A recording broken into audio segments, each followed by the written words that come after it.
to me this afternoon? Hey, how you doing, Jamie? Good. I'm excited because this is such an interesting project for you. What was it about this character or about the series itself that wanted you to be a part of it? I really was drawn to the way that the story was told. I thought that it was an exciting tightrope walk between comedy and horror, and also sort of mundane suburban life that falls apart in a shattering way. I thought too that the series was so rich in terms of its characterizations, and there would be a lot of fun to play with there. And then Don Crowder himself, who happens to be an attorney, so I was a little bit concerned about what that might mean in terms of how to play a role like that. But Don was so mercurial and changeable and enthusiastic and ambitious in a way, and also very funny in a way that I had not been able to play around with before. So it was really fun to kind of dive into that whole hog. Yeah, he is such an interesting character. There seems to be a dichotomy there as well because, he is this attorney, but, there's a little bit of backstory about him. He's there in the church, and he's also, um, he seems though a little bit though interested in helping Candy. I'm not sure if it's like personal uh, accomplishment for him, I, or is it like excited because this is a big case? Is what is it that you think it is I, that I really would excites him about this? I would say both of those things. I think you hit something on the head. Part of it is Candy Montgomery was a friend for him, and the church group in the world that he belonged to in that town, which was important to him, and he believed in her 100%. That's the more I worked on him, the more I realized that he was not playing any games. He believed in what they created and what they did in that courtroom. But then there's also the showman in him. He was a former football player who was ambitious as hell, and had the goods to kind of back it up. And I think even surprised himself, because originally he wasn't the one who was going to take the case to all the way to trial. And then he ended up being the one who's like, I know how to handle the press. I know how to deal with publicity. I know how to deal with the police. I know how to play people against each other. Well, he sure did. But this was his first time doing any of this, and he did it masterfully.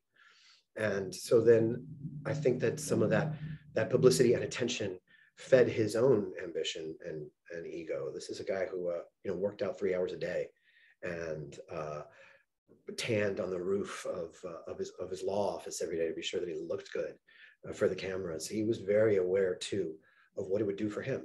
So it's both those things that drove him.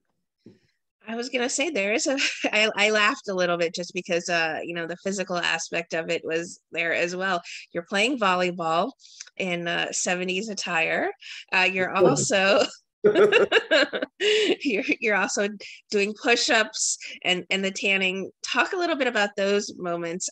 When you read those in the script, was there a little chuckle for you too, or was that just okay, there's a vanity to him, I'm gonna have to explore that as I was thoroughly amused by finding out that Don was someone who would tan on the roof, and that Robin had written a scene where we would do that. And then we ended up, it was too cold to film it. So we did stuff indoors, which ended up the being tanning funny. lamp? The tanning lamp, which just cracked everybody up, and the crew couldn't hold it together, and we had to keep redoing it. And but yes, part of that was, yeah, it's funny, and let's see what happens. I did not know that the volleyball was going to be so intense and turn into such a, like, I don't think Don was part of it originally, and then it became like he should be there as well if he's an athlete. And so we spent 2 days shooting that, and all of us were mostly afraid we were going to pop out of our clothing because it was 70s tight. And all we did was laugh, which is just like the best icebreaker there is for building a cast. Play a game together. Those things ended up being fun discoveries on set. I knew they were there, but I didn't know that they would play out as deliciously as they did. And then in the moment, I just thought, well, he's doing sit-ups. Well, he's doing push-ups. Well, he never stops. He's so he can't help it. He's just got to compete no matter what. Even if he's not good at something, he's got to go for it. And that became a great color to play with for him. But it surprised me. It was something that happened in the moment while we were filming. Other than being an athlete and the fact that he is he a defense attorney? I guess at this point, he is, at least for Candy. What kind of backstory did they give you about him?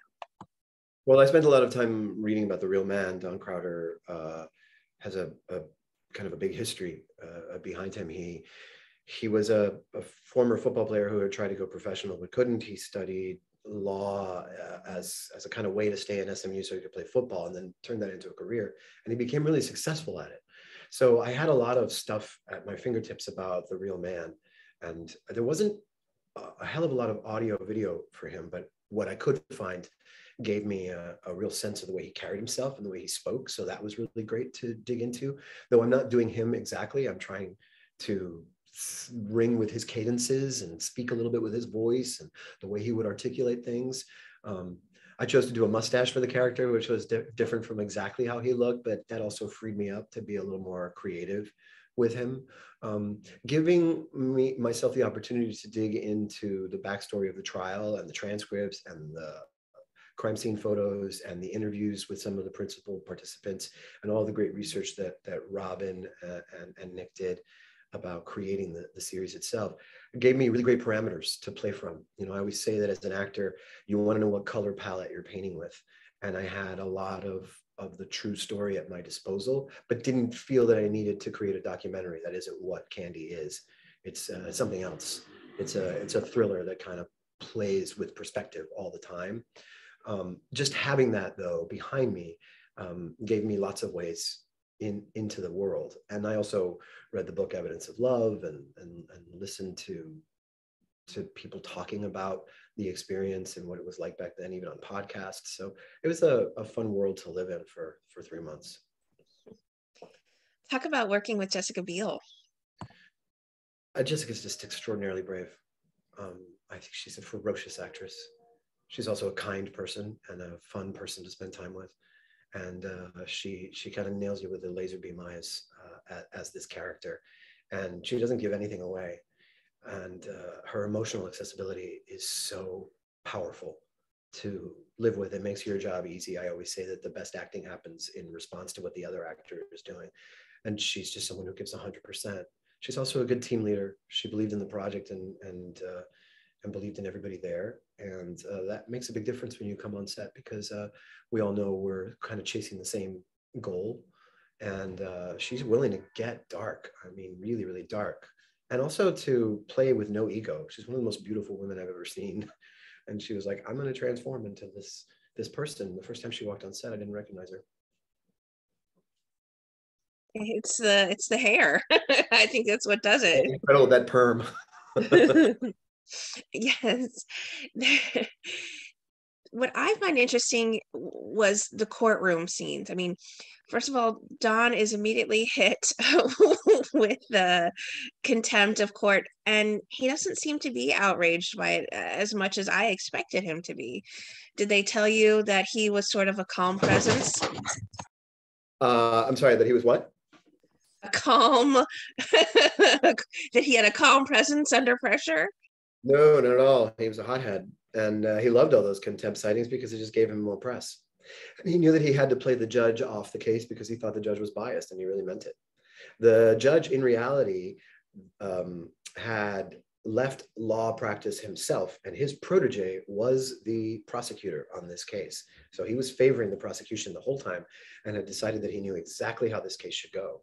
Now, whether he let it, in fact, influence him, I can't say. I don't want to speak ill of that particular judge, but the contempt was mild outrage, I think, on Don's part, and also his crazy temper. He couldn't shut up, and he couldn't stop himself from fighting back.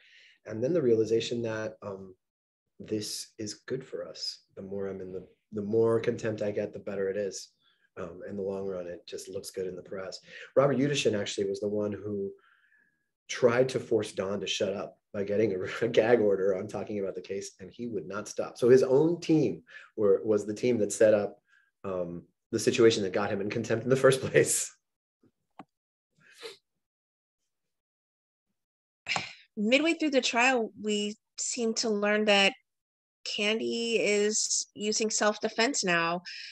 Is that something that surprised him based on the research that you've done? No, not at all. I think he absolutely believed that was the way to go because he believed 100% that Candy was telling the truth. Nobody really knows what happened in that room. things get really, really gruesome, but and the reality of the case is horrifying. And yet it doesn't make any sense that she would have shown up to do this on purpose. It's just not, she's not a psychopath.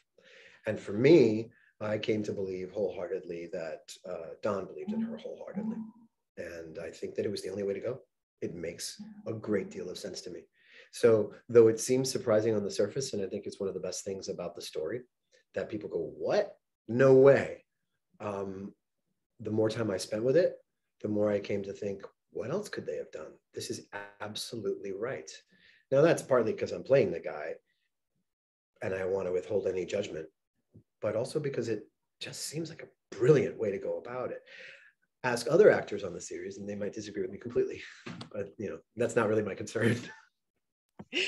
Well, I'm sure he had to believe she's his client, and they've been to church together. So there's also that fundamental relationship they have where they've established a friendship. So he knows her maybe almost as well as anyone does, I guess, outside of her husband. Yeah. I mean, would you believe that one of your close friends would pick up an axe and chop another friend of yours to pieces? What would motivate that? I mean, we know they're Fair not enough. crazy. Crazy. What did you personally take away from your time working on this project? I found the project to be intensely creative. We had a great time filming. I took away a kind of whiplash bravery about making choices in the moment and just seeing where it took me. And a lot of times, particularly filming, you have to do a lot of work on your own before you get there and then play out things that you kind of have in mind. Because if you don't, we'll be there for 18 hours. In this case, I was able to throw a lot of that away. And so some of the playfulness that I've been able to have on stage in my life, where you're just kind of responding to whatever's happening in front of an audience, was constantly in evidence for me on this series. And that element of a little bit of performance, a lot of fun, and also trying to stay in the reality of what the character was a great lesson for me about how I don't know how razor blade brave you can be when the camera was rolling, because everybody was there to catch you. It was just such an incredibly talented cast, such a deep bench of talent. And I would come home from work being like, this was a great day. And then the next day, this was a great day too. And that doesn't always happen. What's next for you? What have you been busy working on lately? I wrapped Candy and then went straight into a series called Retreat that I'm filming with FX, with Britt Marling and Zalbat Manglish, and stars Emma Corrin from The Crown. So we were working on that. I was in Iceland for a month after we wrapped on Candy in Atlanta. Big scene change. And then I just finished the final episode of the season for SVU. So I've been running nonstop for the last few months, and did a concert in there in the middle and some stage performance stuff. So I'm looking forward to a nice summer break once everything is over in a few months. What would you like to say then to everyone who are fans and supporters of your work, the wonderful work you do, whether it's on our TV screens and in our theaters? You just have such a beloved fandom.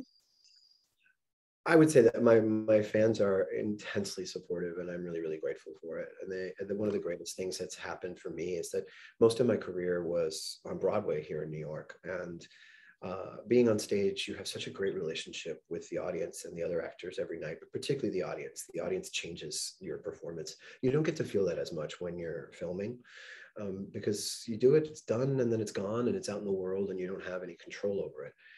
And yet so many millions of people get to see you, and they tune into what you've done.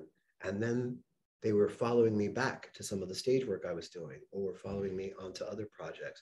Or when we created the Sondheim 90th birthday concert for Steve's birthday in 2020, that millions of people tuned in to wish him a happy birthday, but also because it's something that I helped make. And that comes from just this beautiful support that these fans have been giving me for my work all these years. The loyalty is really moving. We don't know each other, but then I feel like we do, and that that passion is really touching, because you kind of feel like, wow, who am I to deserve that? The best I can do, even though we don't really know each other and our lives are our lives and private, the best I can do is try to give the best performances that I can, so that they'll be rewarded wherever they show up. If it's at the theater or if it's on screen, that they feel like they got the very best that I could give them, because they are certainly giving me a lot of love, and I'm really aware of it. Well, I think you give it back to them in spades, in every night of putting 100%, 110% into your performances, it seems. So thank you so much for your time. And this is just one of those other new additions to your resume that I think people are just going to be really excited for and really appreciative of. I hope they are. Thank you for saying that. I really loved making it. I was excited by it, and I can't wait to see how it all came out. When you're doing it, you start to go, wait, this feels really good. This feels really good. I don't know what's going to come out the other side. And I'm very hopeful that people will enjoy it as much as we enjoyed making it. Well, if nothing else, you've learned you look good with a tan. Yeah. Outside now. I mean, I'm Cuban. I gotta look good with a tan, right? They take away my card. Another thing to put on the resume, the acting resume.